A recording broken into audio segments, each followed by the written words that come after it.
Boys and girls, I've got my globe. Remember, it's the model of planet Earth. And it has our 7 continents and our 4 oceans. Let's sing our globe song. Ready? We've got the whole globe in our hands. We've got the whole globe in our hands. We've got the whole globe in our hands. We've got the whole globe in our hands. Let's sing. We've got North and South America in our hands. We've got Europe, Asia, Africa in our hands. We've got Australia and Antarctica in our hands. We've got the whole world in our hands. Let's try that again. Those are big words. Ready? We've got North and South America in our hands. We've got Europe, Asia, Africa in our hands. We've got Australia and Antarctica in our hands. We've got the whole world in our hands. And you know what? I did it again. I forgot to sing the whole globe in our hands. I've got the globe in my hands, but who has the whole world in his hands? God. Right, and we'll sing about that later. Well, now that we've practiced our 7 continents, let's sing about our 4 oceans. First of all, let's read them. Ready? Atlantic Ocean, Pacific Ocean, Indian Ocean, Arctic Ocean. Which one is sometimes forgotten? Arctic. Yes, it's far north. Not a lot of people live close to the Arctic Ocean. We live close to the Atlantic and Pacific Ocean. They surround North America, where we live. Now, boys and girls, let's see if I can turn on our music machine and sing it with our music machine. Oopsie, excuse me, friends. I just turned it off. We'll try that again. Sorry, friends. Now we're ready. Here we go.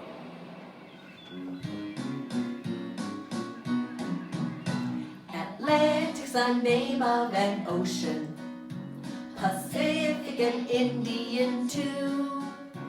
The Arctic is often forgotten. I can name the oceans, can you? Oceans, oceans, oceans of beautiful blue. Oceans, oceans, I can name the oceans, can you? Here we go. Atlantic's the name of an ocean, Pacific and Indian too. The Arctic is often forgotten. I can name the oceans, can you? Oceans, oceans, oceans of beautiful blue. Oceans, oceans, I can name the oceans, and you can too. You did it. And boys and girls, you should have painted your ocean of beautiful blue yesterday with your sandy sea bottom. Let's come over and take a look at Mrs. Grubin's.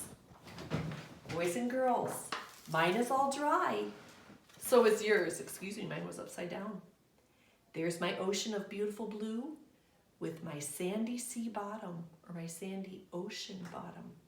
Now we get to add all the fun parts. Boys and girls, we'll save the goldfish for last. I think first I'm going to use some of my green crinkly paper as seaweed. So today, boys and girls, you are not using just a dot of glue. Remember we always used to say, just a dot, not a lot. Well, today you're going to want to use some more. I'm going to put glue down in my sandy area, but I made a puddle. And then I'm going to put my seaweed right there. Doesn't that look like seaweed? Let's do it again. We won't use all of it. Now remember, seaweed is long plants that grow in the ocean. They only survive in water. Look at my seaweed there, it's so much longer. But I'm not done yet. Next, I'm gonna add some coral. And we're gonna call our pasta coral. Okay, I'm gonna make a line because my coral is long. Now I'm gonna add some more. Another line. There we go. Now I'm gonna add some more. Another line. And remember, this is the one time that I ask you to use more than just a dot of glue. There's some of my coral. I'm gonna take another piece and put it over here.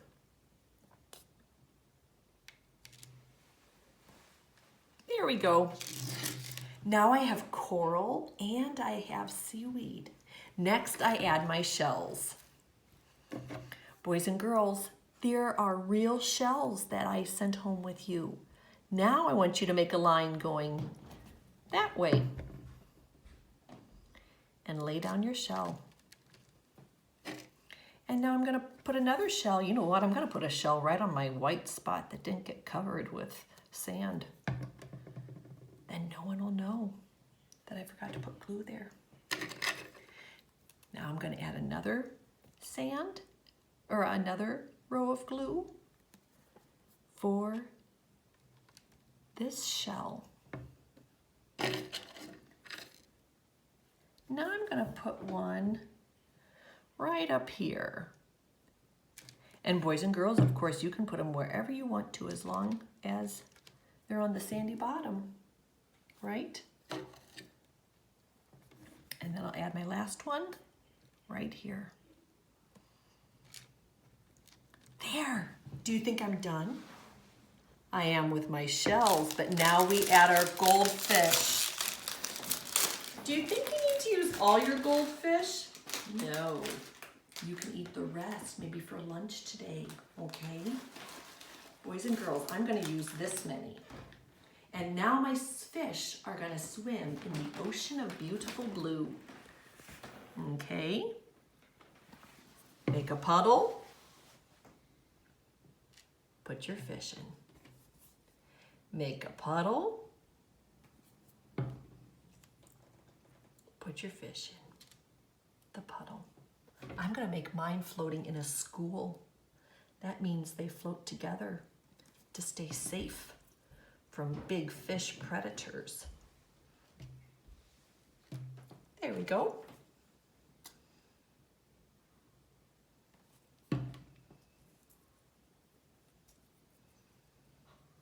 There's another one.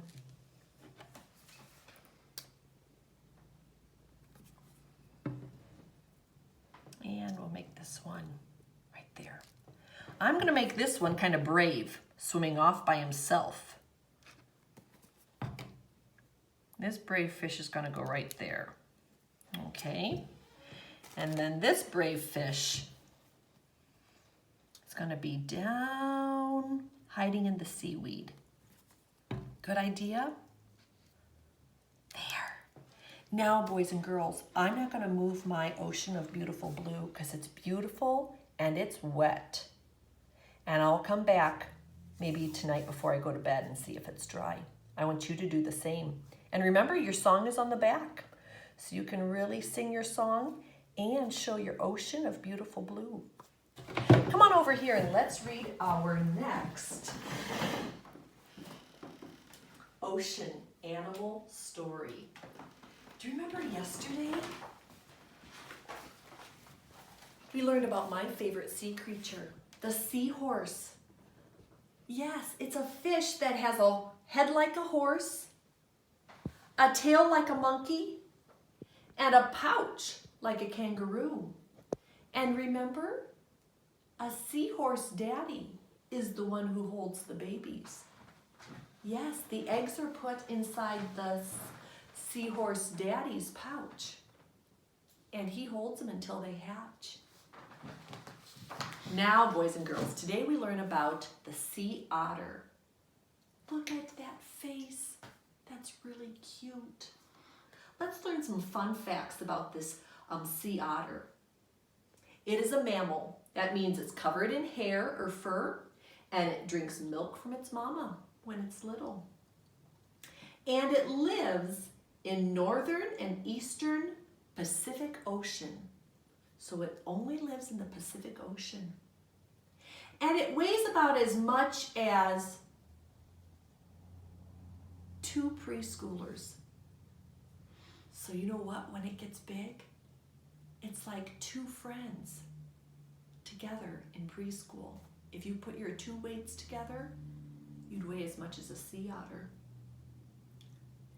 And it eats sea animals such as urchins, crabs, snails, and clams. And it can make a cooing sound, or a whistle, or a growl if it's angry.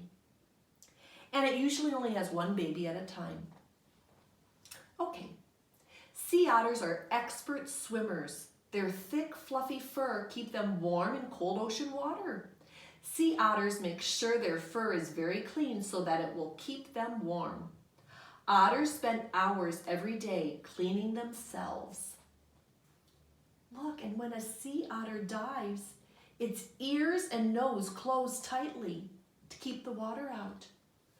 So when it dives into water, God made their nose close. When it dives into water, God makes their ears close so they don't get water in their nose and ears. Wouldn't that be nice if we had that? That was good thinking on God's part. A sea otter mama floats on her back with her baby resting safely on her tummy. So she becomes a raft for her baby. When the mama dives for food, her baby usually naps wrapped in seaweed so it won't float away. So she wraps her baby in seaweed so it doesn't float off. Sea otters hold their breath to dive underwater. That is where they find all their good food to eat. And then sea otters like to eat clams and other sea creatures, and they use their tummy as their table when they eat. Look, he's got food on his tummy, and he uses that to hold it when he's not eating it. That is a pretty good idea. Well, you know what, boys and girls? There's one more animal. Let's learn about the giant Pacific octopus. An octopus has no bones, and we're going to hear all the details. It is a mollusk, and its home is in the Pacific Ocean where the waters aren't too warm.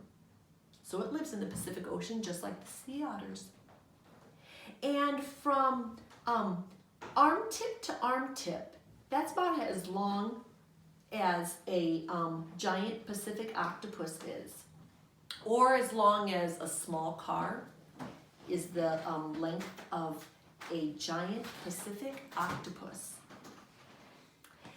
And it eats crabs, lobster, fish, clams, oysters, and it doesn't make a sound.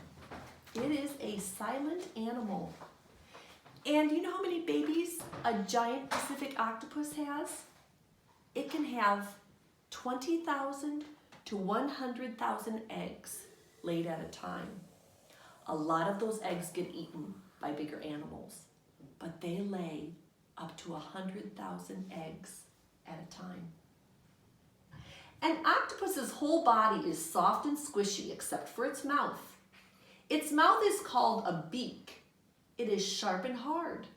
The beak is underneath the octopus, in the middle of all of its arms. So the mouth is right here, boys and girls, in the middle of all 8 arms. That's where the mouth is. The octopus has 8 arms. Each arm has 2 rows of suction cups.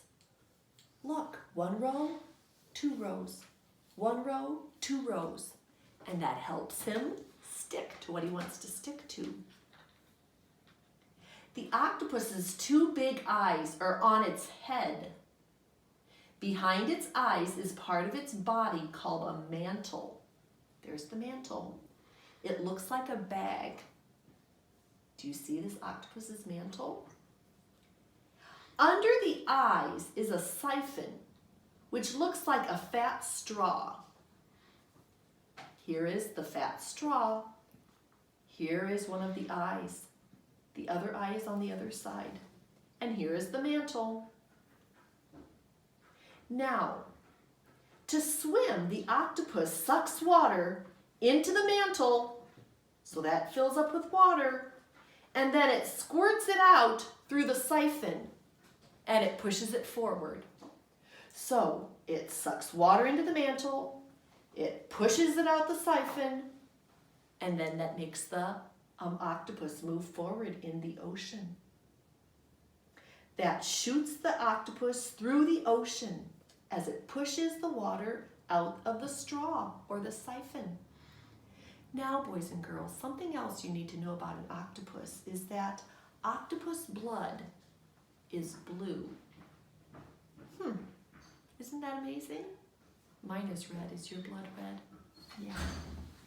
And an octopus is about as smart as a pet cat. I think cats are pretty smart. So are octopuses. Very good. Well, boys and girls, that is a lot of information about our ocean animals. Let's see, we learned about an octopus. We learned about a sea otter. We learned about a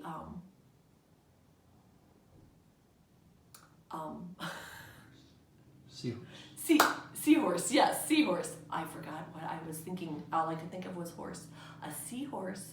And then our first one was a sea turtle. That was pretty awesome. I almost think that there might have been another one that we learned about that I'm forgetting about. Octopus, sea otter, seahorse, turtle. Oh, that's right. Our very first one. The bottlenose dolphin. That's pretty awesome, isn't it? I love this book. Well, boys and girls, I think hopefully by now you have put your Bible story of Philip and the Ethiopian in your Bible story binder. I put mine in there, and I want to tell you, there are 35 stories in your Bible story binder. And I'm going to be sending home our last two next week. We're going to have 2 Bible stories. They're both about Paul. We'll hear that next week. But I want to ask you, boys and girls, see if you can answer my questions. What is our Bible friend's name this week? Philip, right? He was a disciple that loved to share the good news of Jesus with everyone that he met. Now, let's see if you can remember my question. Who told Philip to go on the road heading to the desert? Who told him? An angel, right? An angel came to him and he obeyed. He followed the road leading to the desert. Whom did Philip meet on the road? The man from Africa. Look, he has fancy clothes on and he has dark skin. He works for the Queen of Ethiopia. And what did the man need from Philip as they sat in his chariot, his fancy wagon pulled by a fancy horse? He needed Philip to teach him about the Bible. It was very confusing. He needed Philip's help. Did Philip help him? Yes. He explained everything he knew about the good news of Jesus. And then the Ethiopian man was so happy. What did he ask Philip to do? Baptize him. Yes, he became God's child through the waters of holy baptism and God's precious words, just like like you and I are baptized. That's the good news, boys and girls. And you know what? I have our story right here, and I've started to decorate my pictures. I would like you to find this now. And boys and girls, just like we did at school, find a color that you'd like to color Philip, and then color him in the first picture, in the second picture, in the third picture, and then in the fourth picture. Find a color to color your angel. And then find another color to color your man from Africa. And color him here. Color him the same here. And then color him being baptized. When you're all done, I want you to cut apart your pages so that instead of having one page, you have 1, 2, 3, 4 pages. And you will put them in order, what happened first, second, third, and fourth. And then you can staple it in your book. You don't need to send this back on Friday. This can go in your book box. Okay? And boys and girls, since we've been singing the song, He's Got the Whole World in His Hands, I thought I'd read you the story of God having the whole world in His hands. It goes like this. There we go. Now it's open. Excuse me.